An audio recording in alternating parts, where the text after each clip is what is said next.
Remember, as we're going back into Judges chapter 11, remember what's going on in these two chapters, chapter 10 and 11, and 12 also. Israel is continuing in her idolatry.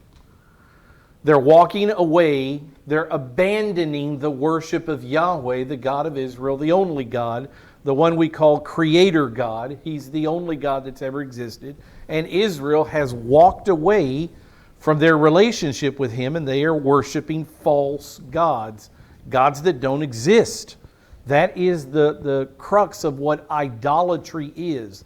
They've turned from the living God to worship dead gods. The pantheon of false gods, by whatever name you give them. So what happens is, as Israel continues in her idolatry, we see Yahweh respond. God responds to Israel not worshiping Him in the way He proclaimed or told them, pronounced to them that they would worship her. So what we see in these two chapters is God brings a two-front assault on Israel. They have an assault from the west, from the people that we'll read a lot about until we get to King David in 2 Samuel, the Philistines. From the west, God has the Philistines oppress Israel for 40 years. At the same time that oppression of the Philistines begins, there's an oppression from the east. Two fronts, not just one oppression, two oppressing peoples, the Philistines in the west, and on the east we have the sons of Ammon. And that's what we're reading about in Judges chapter 10, 11, and 12. So the way Yahweh decided, because this is His Bible, He wrote this, the way He decided to give us this information was to tell us early in the book of Judges that He brought a two-front assault, one from the Philistines in the west, one from Ammonites in the east. And He decided when He wrote the scriptures to discuss the Ammonite oppression first in Judges 10, 11, and 12. And then in Judges 13, 14, 15, and 16, He'll discuss what was happening with the Philistines. It's simple as that. Very orderly Bible. That's the way He's put it out. We know from chapter 10, verse 7, that these events took place at the same time. Look at what verse 7 says of chapter 10. They begin, these two fronts, these assaults that God allows to punish Israel for her idolatry, they start at the same time. It says in Judges 10:7, the anger of Yahweh burned against Israel because they were idolaters, worshiping false gods, not worshiping Him. And so He sold them, this is God's choice, He sold them into the hands of the Philistines and into the hands of the sons of Ammon, both at the same time. The beginning of this is at the same time. So the Philistines again in the west, the Ammonites in the east, and in Judges 10, 11, and 12, He says, okay, let's first talk about the Ammonites, and after that, I'll talk about the Philistines. All happening at the same time. The Philistine assault was over double the length of the Ammonite assault. The Ammonites were here for 18 years. We'll see this in the Bible in just a minute. The Philistines bothered Israel for the next 40 years, and actually for the next 140 years, because they didn't go away. Not until David finally defeated the Philistines do we see them wiped off the pages of the Bible. But they will be a problem for Israel for many, many, many years. So here are the two fronts that God brings. There's the map of Israel with the river Jordan separating the eastern people where the Ammonites live from the western people. You'll see down here the Philistines. This is all tribes of Israel. And these are the separations. This is the eastern Ammonite. This is what we're reading about in Judges 10, 11, and 12. This is where it happens, inside that red circle. The land of the land that the Ammonites think they own, but as we see from the map, God gave it to Gad and Manasseh and the tribe of Reuben. We'll talk about that today. Who owns the land? According to God, who has the right to this land? The western front is over here with the Philistines. This is where the great Samson, the judge Samson, is going to fight the Philistines down in the southwestern parts of Israel. So there are two different fronts squeezing in on Israel. That's what God is doing. On this map over here, if you can read it, you can see the name Yiftah right here. This is our judge in 10, 11, and 12. And down here you can see the name Samson, because this is where Samson will fight the Philistines. So, Judges chapter 11, verse 1. Let's just jump into it again. I need to read a few verses, and we'll pick up, I think, in verse 6 or 8. It says, "Now Yiftah," this is how you'd pronounce this man's name. It looks like Jephthah. Hebrew would pronounce his name Yiftah. Yiftah the Gileadite was a valiant warrior. But he was the son of a harlot, a prostitute, an illegitimate mother. Gilad was the father of Yiftah. So it tells who his mother is, it tells who his father is. His father's a Jew. His mother's a Canaanite prostitute. In verse 2 we read more. Gilad's wife, not the harlot, not the prostitute, but his actual wife, bore him sons. And when his wife's sons grew up, they drove the legitimate children, the ones of the husband and the wife, they drove Yiftah out, and they said to him, "You shall not have an inheritance in our father's house. You were born of an illegitimate woman, a woman dad wasn't married to. We're not sharing our inheritance with you." So like the black sheep of the family, they drove him far away. And so it says, "You shall not have an inheritance in our father's house, for you are the son of another woman." So Yiftah fled from his brothers. What choice did he have? They didn't want him. They kicked him out. Sounds like Joseph and his brothers, doesn't it? They didn't want him and they kicked him out. So Yiftah fled from his brothers and lived in the land of Tov. Now, the land of Tov is way over here on the edge of the map. I said last time, it's like the edge of civilization. It's as far out as you could get before you moved simply into another land, into Assyria or the Babylonian areas way off to the east. So this is where Yiftah lived. It's just setting up the story of who this guy is. So it says he fled, he lived in the land of Tov, and worthless fellows. We covered this last time. It was a gang of derelicts. This is morally reprehensible is what the Hebrew word rech means for worthless. So he gathered himself around these morally reprehensible people. They gathered themselves about Yiftah, around him, and they went out with him. I mentioned last time he was like a gang leader. He was a rough character, this Yiftah. He was a man of war. Listen to what it says about him in verse 1. He was a valiant warrior. So we're talking about a tough, and from these worthless fellows that he gathered around himself, a tough and rough character. This is who's going to save Israel. God uses all types of people from all types of backgrounds. And this is a rough guy. He's a worshiper of Yahweh, as we'll see, but his lifestyle is rough. It came about after a while in verse 4 that the sons of Ammon fought against Israel. So here we have God delivering Israel, where he could have protected Israel from this, but because Israel wouldn't worship him, God is punishing Israel. Don't forget, God is in control of all this. God is punishing Israel by allowing the sons of Ammon to make war against Israel. He wants Israel to turn around, realize their sin, turn around, and worship the proper God again. That's what all his discipline and punishment is for. To turn back to me. That's why he's doing this. So the sons of Ammon from the east are fighting against Israel. When the sons of Ammon fought against Israel, the elders of Gilad went to get Yiftah from the land of Tob. Remember what it says, he's a valiant warrior.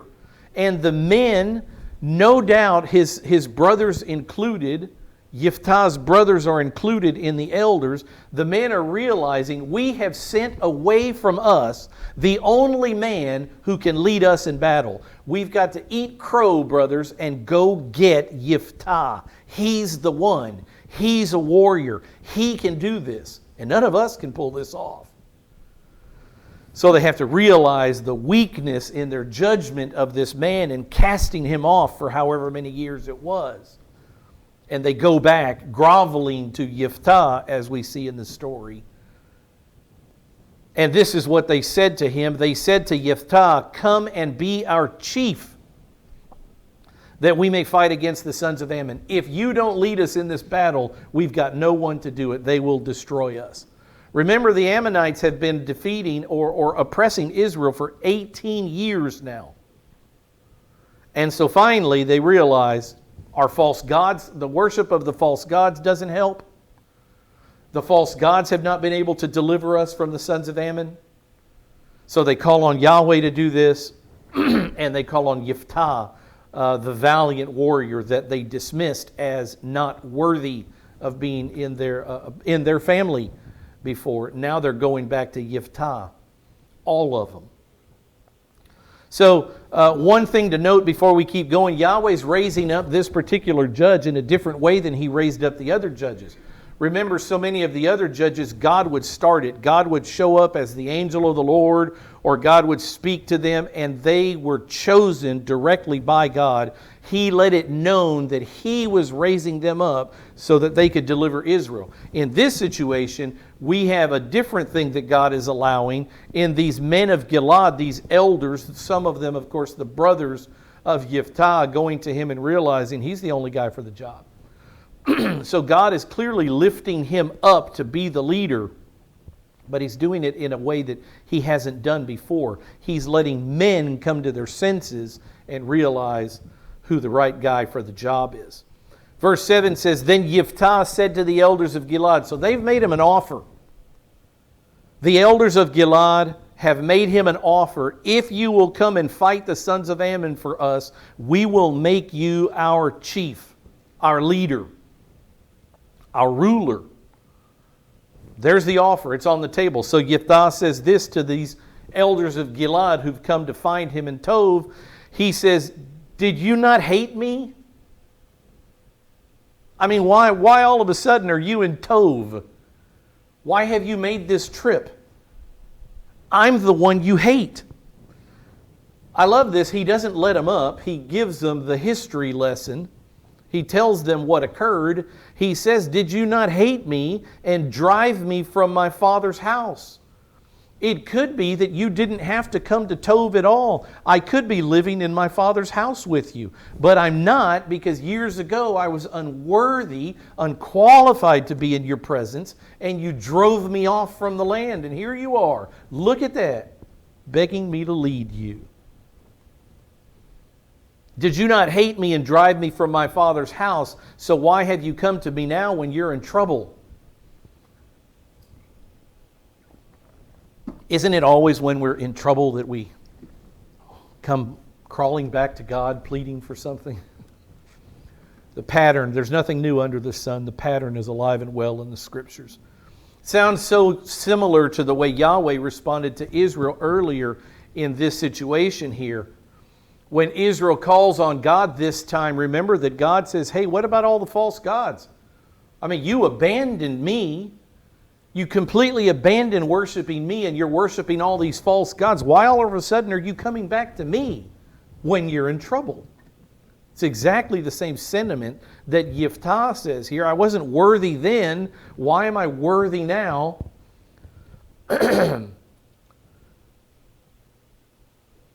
Verse 8. The elders of Gilad said to Jephthah, they're in conversation now, "If you come and lead us in battle, we will make you the head." Jephthah says, "I thought you hated me." And so they continue the conversation. They said, "For this reason we have now returned to you." What's the reason? "That you may go with us and fight with the sons of Ammon." Remember, he is a valiant warrior. Not only a warrior, he's good at it. He's courageous. He's a leader of men. He's a rough leader of men, but he has the character of being a leader of men, and they know it. So they said, "For this reason we have come here, that you may go with us and fight with the sons of Ammon and become head over all the inhabitants of Gilad." This whole area that you see on the board, all of this up here is the area known as Gilad. Everything in that circle, and even out here, Ramoth and all of this. The area, the land known as the land of Gilad.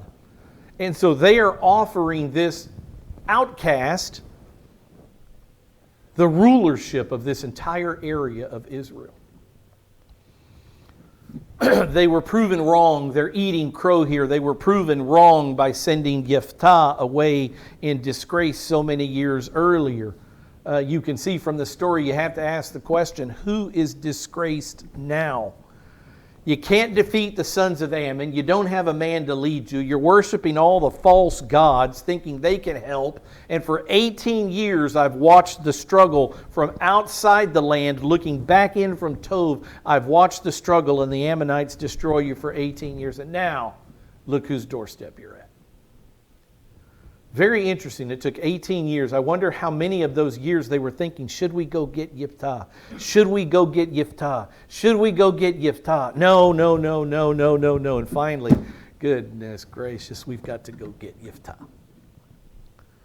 So they offer him a prize. The prize is, be head over us. Again, reminds me of Joseph's brothers, who sold him into slavery because they hated him, because Jacob Jacob didn't hide the fact that Joseph was his prized son, his favorite child. And so Jacob's other sons hated Joseph, and they sold him into slavery until what? Another situation of eating crow, until God caused a famine in the land of Canaan, and the sons of Jacob had to go to Egypt and buy grain from the Egyptians and stand before their brother Joseph. Same story, just the names have changed here. So they have asked him to be their head. It's the word Rosh, R-O-S-H. Have you ever heard of the Hebrew, of the Jewish festival, Rosh Hashanah? Yeah, Rosh means head, the beginning, the first, the start. It's the Hebrew New Year's. It's the head of the year. It's the start of the year. Rosh Hashanah. So this is the head, what they're asking him to be. The prize they're offering him is to be the person who's in charge, to be the chief or to be the leader. They're giving him leadership. Not just military leadership. We will bow to you as the one who makes the rules in the land of Gilad. We need you to fight the sons of Ammon, Jephthah. You're the only man that can do this. So Jephthah, what does he say to the elders? Jephthah said to the elders of Gilad, the conversation continues. He says, if you take me back to fight against the sons of Ammon, and Yahweh gives them up to me, I will become your head. Now, in the New American Standard Bible, there's a question mark. It says, will I become your head? If I go and fight for you, will I then become your head, your leader, your ruler? That question mark is not in the Hebrew construction. In the Hebrew language, there's a pronoun, ma, M-A-H, or M-E-H, meh. There's a pronoun that signals a question. Or there's a particle added to the beginning of a word. The very first thing in the sentence will be this particle that shows that what's coming next is a question. You don't see that here. This is not a question. This is a statement that Jephthah makes. And this is the statement. I will fight. And here's the if. If Yahweh gives us victory, then you will make me your leader.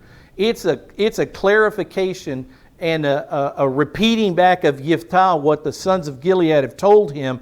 I will fight, and if Yahweh gives me the victory, you will make me your head. That's what's being said here. It's a statement.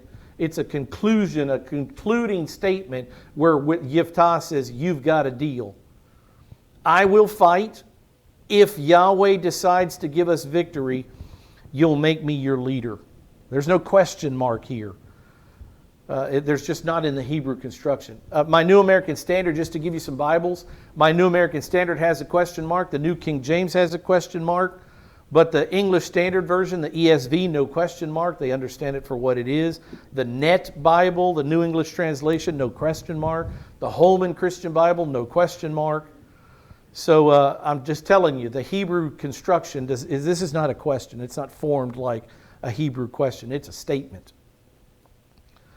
So remember again this Yiftah, a rough character, leading a gang of thugs, but a more godly man than those who've come before him.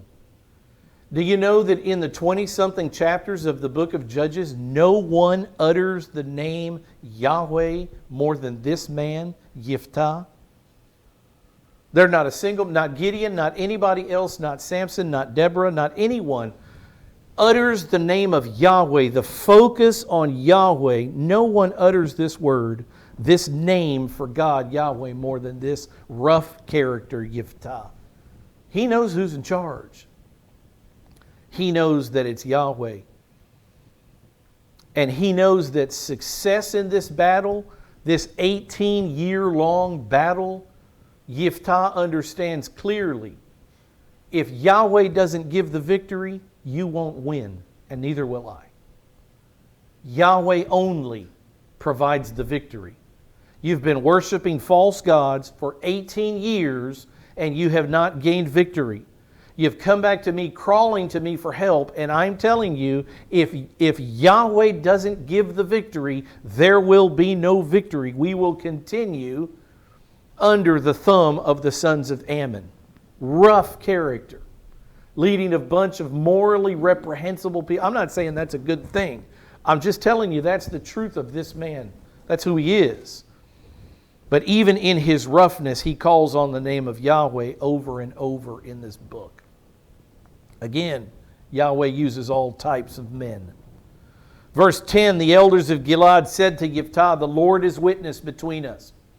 They actually mention Yahweh. Since you bring Yahweh up, Yiftah, we will make Yahweh the witness to our agreement, our promise to you. We will make you our leader if Yahweh gives us the victory.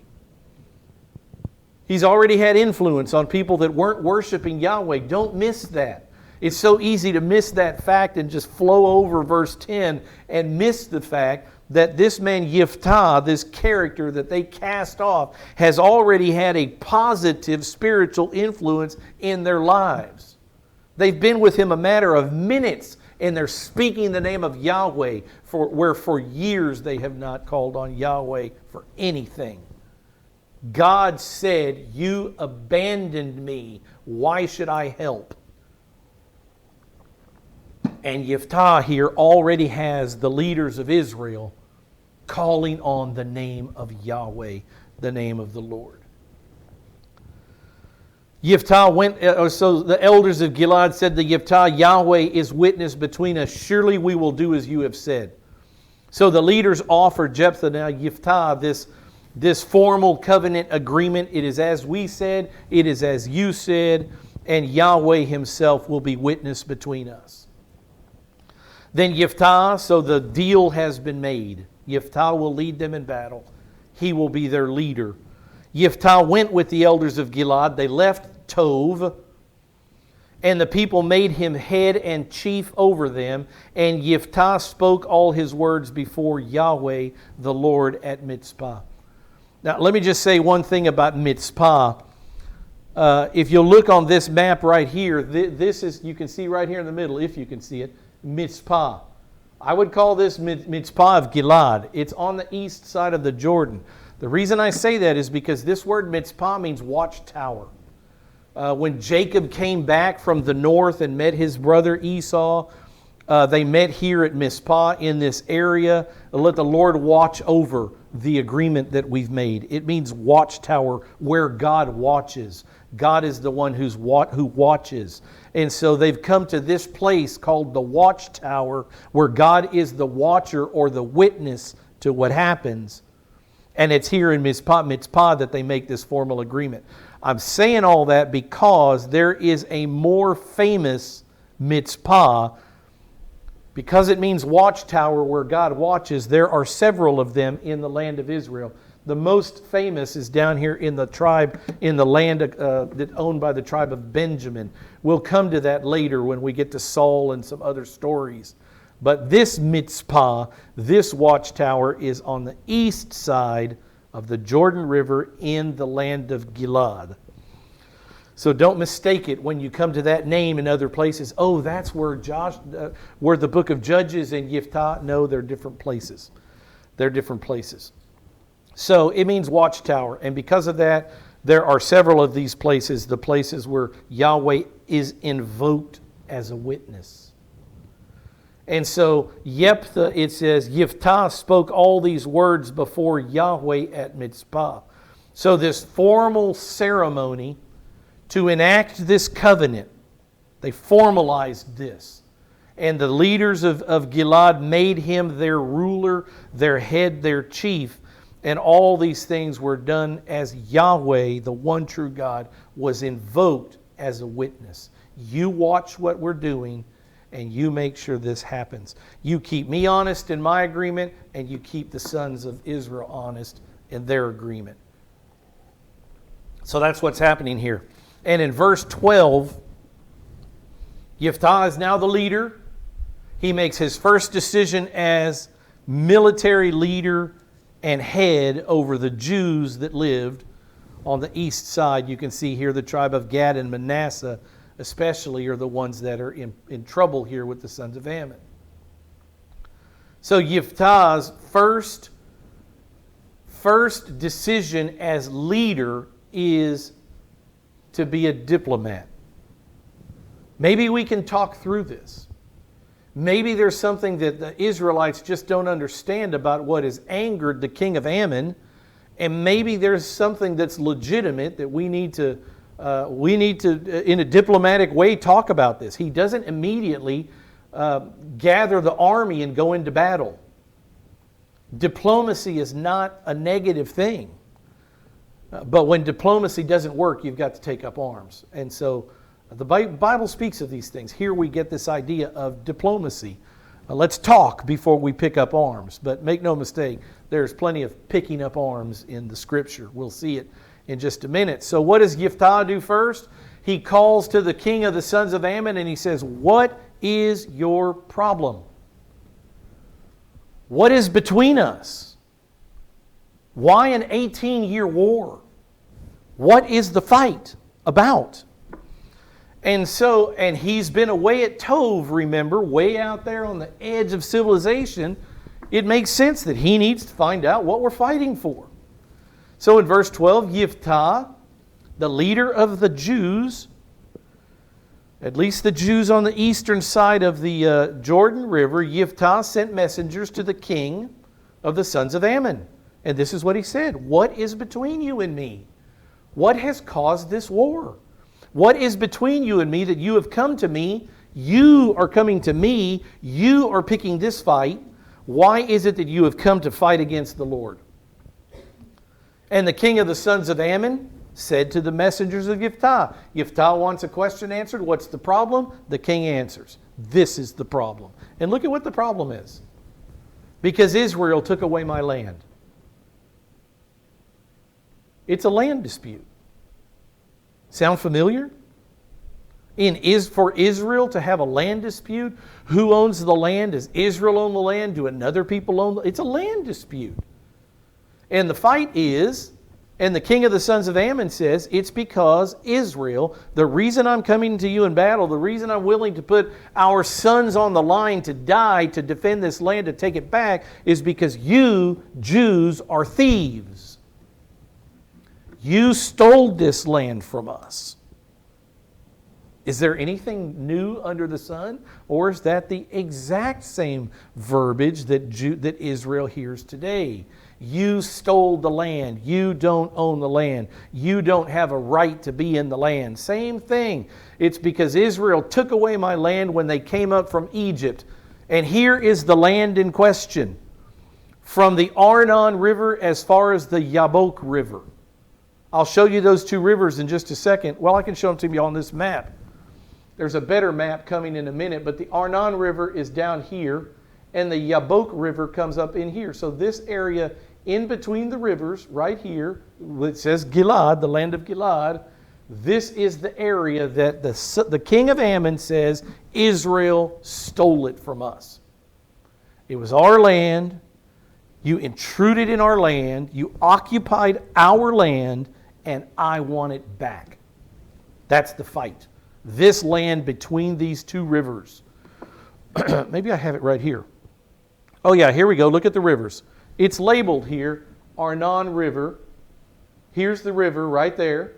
There's the southern river. And the other river he mentions is this river up here, the Yabok River. So where's the land that we're talking about? It's all this land right here, circled in blue. That was our land, and you stole it. Notice who lives there. Jews, the sons of Gad and the tribe of Reuben, are all living down here in this Ammonite land that the king of Ammon says, you stole it. Did he? Did Israel steal this land? Don't you have to answer that question?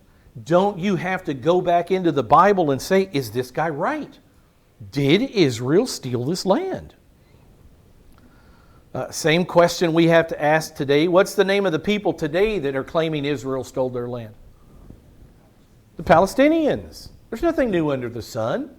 The Palestinians, who are a coastal people, kind of like the Philistines, are saying, you stole our land. You have no right to the land. This is our land. In 1948, you came and occupied the land. You stole it by British diplomacy. You have no right to this land. This is Palestinian land. Get out. And so we have to go to the Bible and ask, who owns the land? Let the Bible, let the God who wrote the Bible define who owns the land. So Yiftah knows what the battle is about. The battle is over a land dispute, like it's always been. Let me tell you, until Jesus comes back, there will be a land dispute in Israel. Because the Muslims say it's theirs, and the Jews say God, Yahweh, gave it to us. And He did.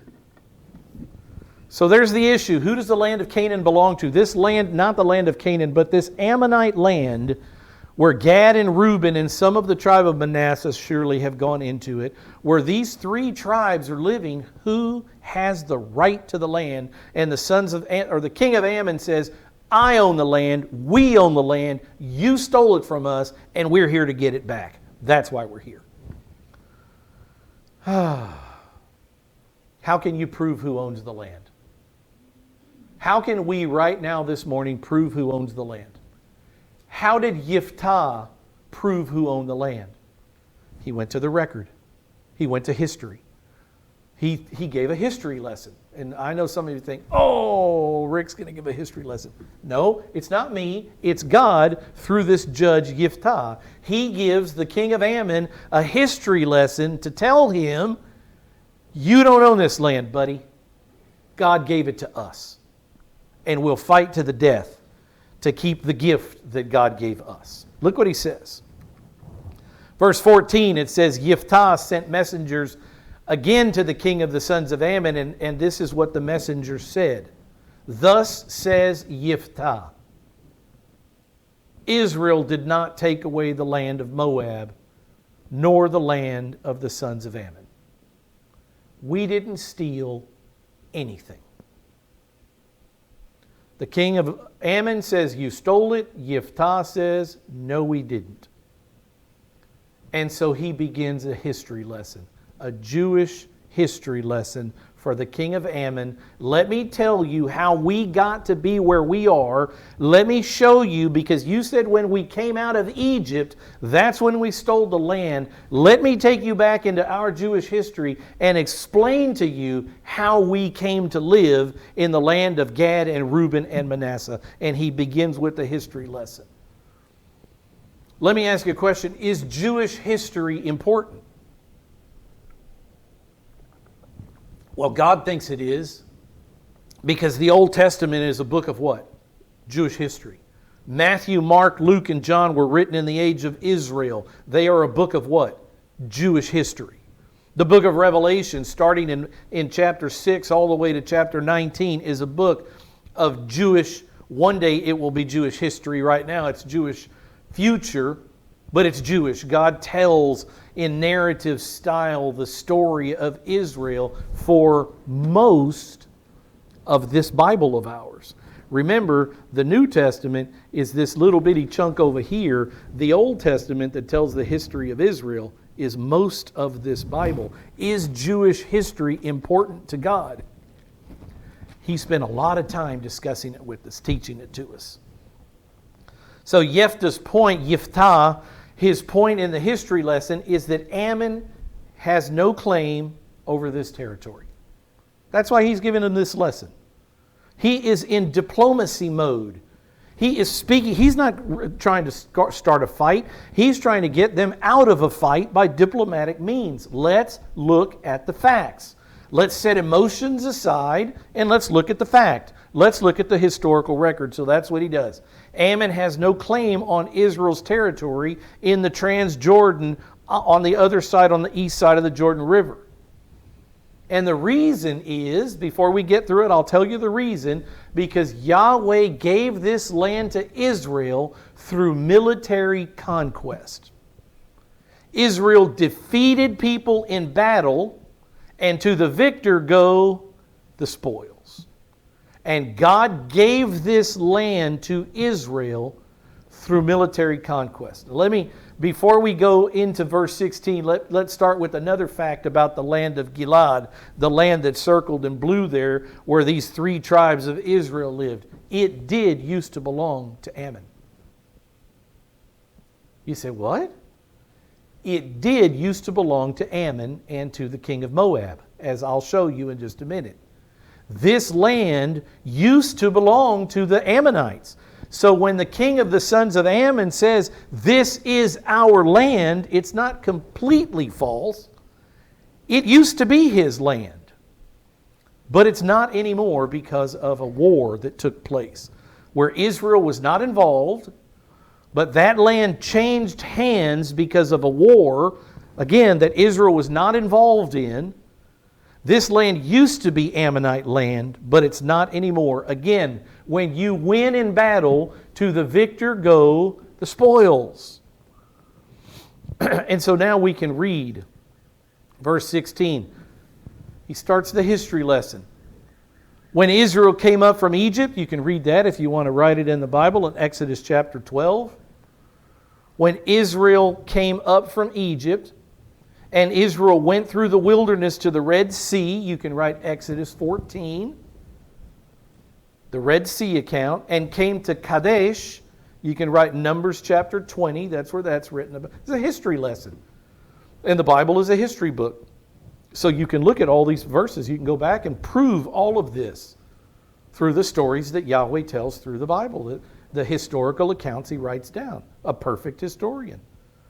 So he says, when Israel came up from Egypt, they went to the Red Sea, they came to Kadesh. Then Israel, he's given him the story, then Israel sent messengers to the king of Edom. And the message was, please let us pass through your land. But the king of Edom would not listen. And so they also sent to the king of Moab. Now look on the map here. The Edomites are way down here. You can barely see their name.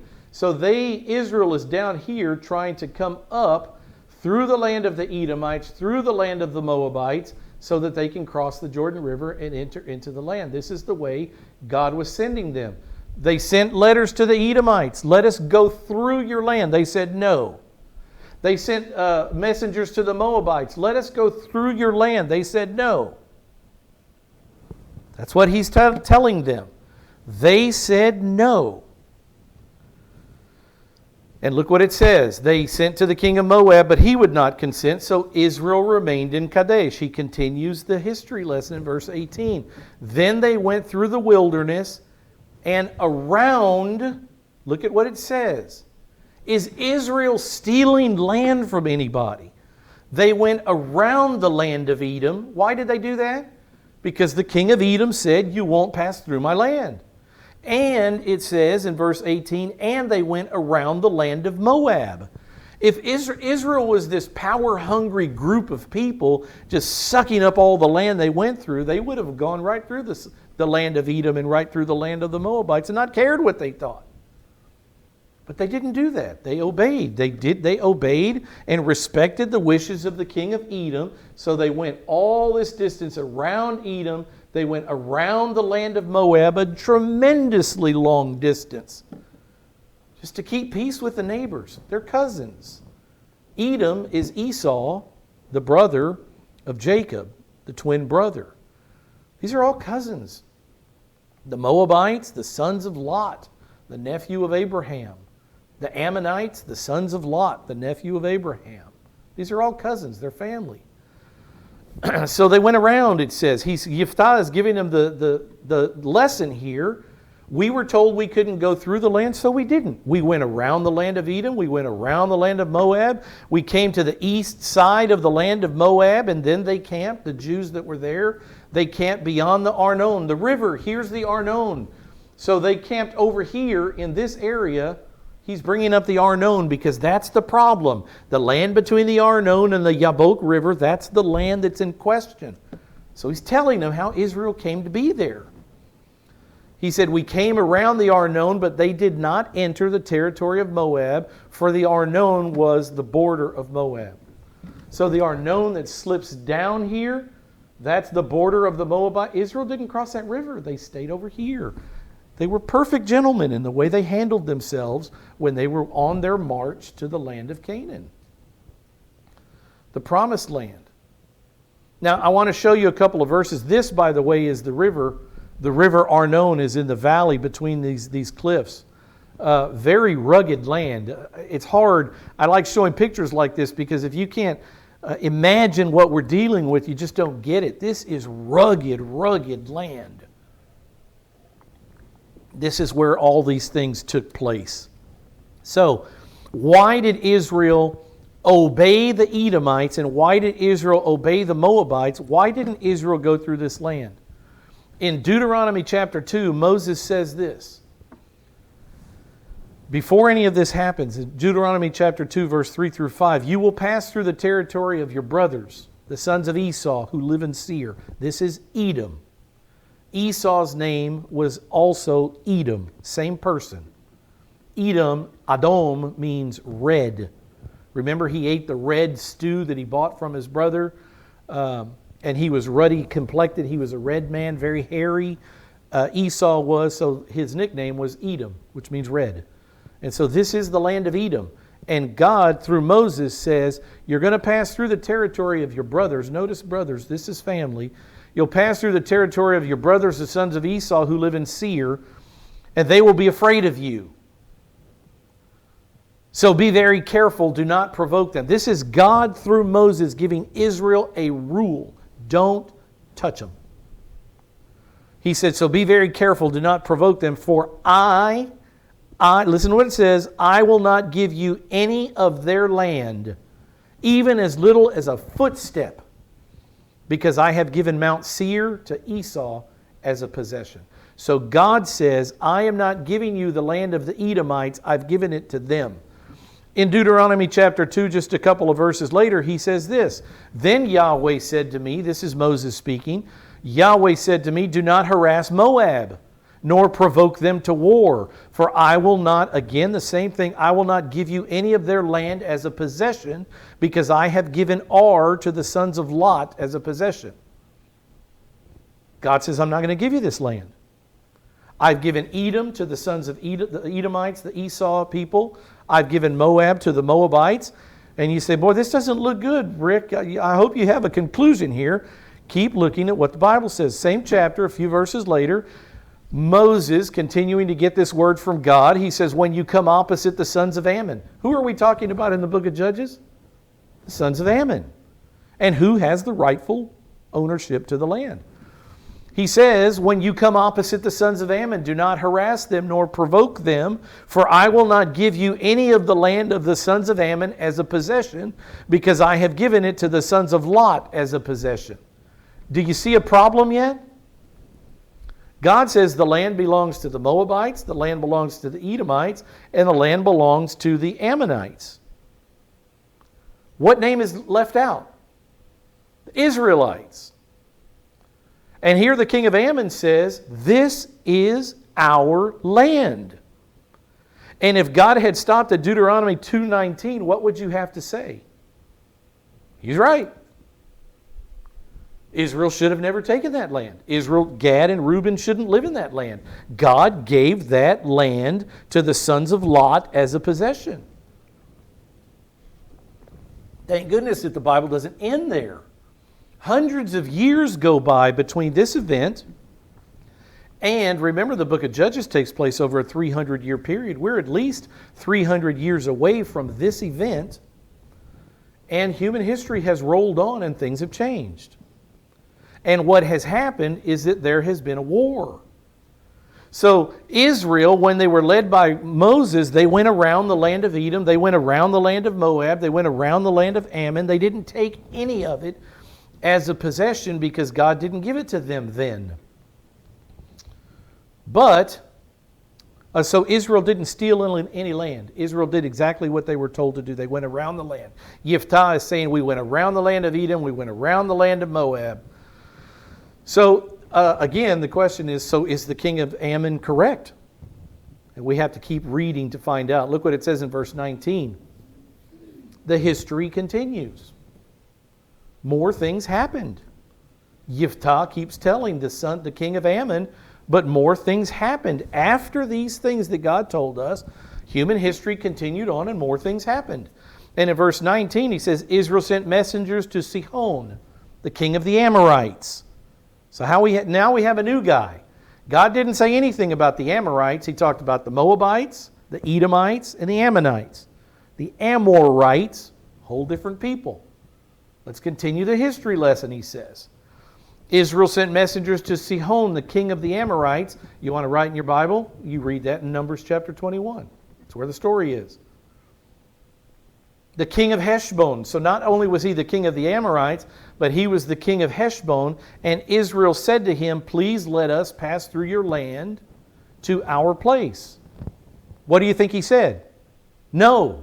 Same thing all the other kings said to Israel. We got 2 million people going as a flock moving through the land. Nobody wanted them in their land. They were huge. They would have sucked up all the water. They would have taken all the food. I mean, they were a giant piece of people going through these lands. Nobody wanted them in the land. So Yephthah says, we got to the king Sihon, the king of the Amorites. We wanted to pass through his land, and he said no. But not only did he say no, he gathered all his people, camped at Yahaz, and fought with Israel.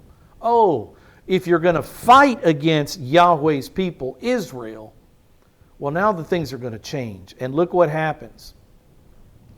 Sihon the Amorite made war with Israel. He started the war with Israel, not Israel. All Israel wanted was peace. Just let us pass through your land. That's all we want. We don't want even a footstep of land because we know that's not why we're here. We're trying to cross the river to go into the promised land.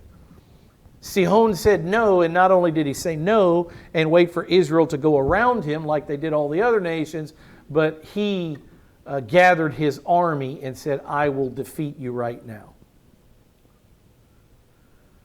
And so warfare. Yahweh leads Israel to victory in this battle against Sihon. And as a result, when you win in battle, what do you get?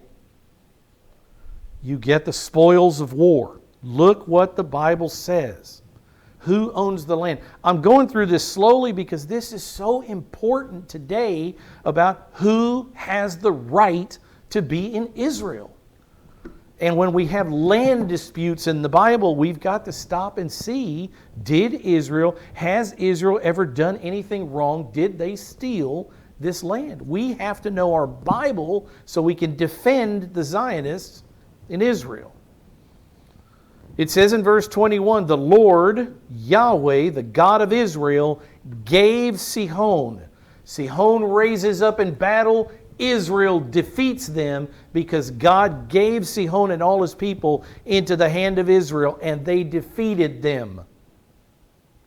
And so what does it say after that? So Israel possessed all the land of the Amorites. You think, well, what does it matter that they own the land of the Amorites? We're talking about the land of the Ammonites and the Moabites. Let me show you a verse in just a second. Israel possessed because they won in a military battle, because they defeated Sihon, the king of the Amorites. Israel has the right to take all the spoils of war, including their land. The Bible says, so Israel possessed all the land of the Amorites, the inhabitants of that country. So they possessed all the territory of the Amorites. In what area? What area is the problem to the king of the sons of Ammon? The area between the rivers, the Arnon and the Yabok. And so what is Yiftah just proven? This land, the area from the Arnon as far as the Yabok, from this wilderness as far as Jordan, was won in battle. We didn't take it from anyone. Yahweh gave us victory in battle, and we possess the land because Yahweh gave it to us when He let us defeat Sihon, the king of the Amorites. Now there's an important piece of history that's missing that I'm about to give you. How did the Amorites get the land from Moab and Ammon? See, that's the piece that's missing. Yiftah says, we beat the Amorite king Sihon, so we took all of his land. Yeah, but did he own the land of Ammon? We have to answer that question. And the answer is yes. Look what it says in Numbers chapter 21, verse 26. Remember, the rivers Arnon and Yabok. That's the problem area. And look at what it says in Numbers 21. God tells us all these things. We don't have to leave anything to our own devices and make things up. Heshbon was the city of Sihon. Didn't we just read that in Yiftah's history? Israel sent messengers to Sihon, the king of the Amorites, the king of Heshbon. It says here in Numbers 21, Heshbon was the city of Sihon, the king of the Amorites.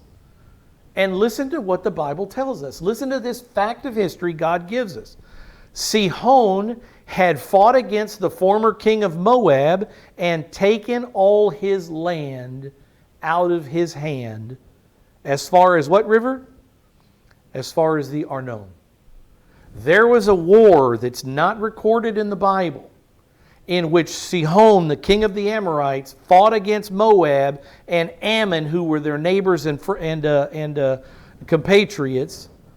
There was a war before Israel got there. There was a portion of the land that used to belong to Ammon. But by the time Israel got there, the land looked like this. The Moabites were here and the Ammonites were up here, and the land that's in question had already been taken from them in this war with this king of Moab named Sihon. So the land or the king of the Amorites, the land had already been taken from Ammon and Moab in battle. It didn't belong to them. It belonged to Sihon, the king of the Amorites, who took it from them in a battle. You following? To the victor go the spoils. By the time Israel comes along, that land has already been transferred and inhabited by the Amorites. So when Israel fought Sihon, the king of the Amorites, and God gave them victory, God gave them their land. So who owns the land? Who owns the land ultimately? Who's the creator of the earth, who owns everything? That's God. So who can give the land away at will? That's God. And who has God given this portion of the land to? He's given it to Israel when they defeated Sihon, the king of the Amorites. The king of the Amorites, had already beat Moab and Ammon in a battle, as this says. They fought against the former king of Moab, and he had taken all his land out of his hand. So one king beats the Moabites and the Ammonites, takes their land. Israel come along and beats that king in battle, so he takes all the land also. Again, here's the troubled land, all this land that's right here. 3 or 4 points here. The Amorites defeated Moab. Sihon. The Amorites defeated Moab and Ammon in battle. They were in alliance as neighbors. The Amorites defeated Moab and Ammon in battle. This is Yiftah's history lesson. Israel defeated the Amorites in battle. When the Amorites won, they took everything that Moab and Ammon had. When Israel comes along and they beat the Amorites, they take everything the Amorites have. Yahweh is the one who drove the Amorites out for Israel. It says Yahweh gave us the victory. Yahweh gave us the land of the Amorites. He's the one that defeated them, and so we possess all this territory from the Arnon River to the Yabok River. God gave it to us through military victory that He led us in. Yahweh drove the Amorites out for Israel. So his question to the king then is, what is this fight about? You have no claim to this land. This land is Jewish land by the giving of our God Yahweh. And then he says right after this, be happy with the land that your God gave you. Look what he says in verse 24 quickly. Do you not possess what Chemosh, your God, gives you to possess? See, our God Yahweh gave us this land you think is yours. Aren't you happy with what your God, Chemosh, gives to you? And we've got to pick a spot to stop, and that's it right there. Because Chemosh is not actually the God of the Ammonites. He's the God of the Moabites. We'll talk about that next time, why that difference is there. Interesting story, huh? I know it's a lot of history, and the reason I stopped and went through it slowly is because, again, we have to know, and the Bible informs us, it tells us who has the biblical, godly right to the land. Who does God want in the land? And the answer is Israel.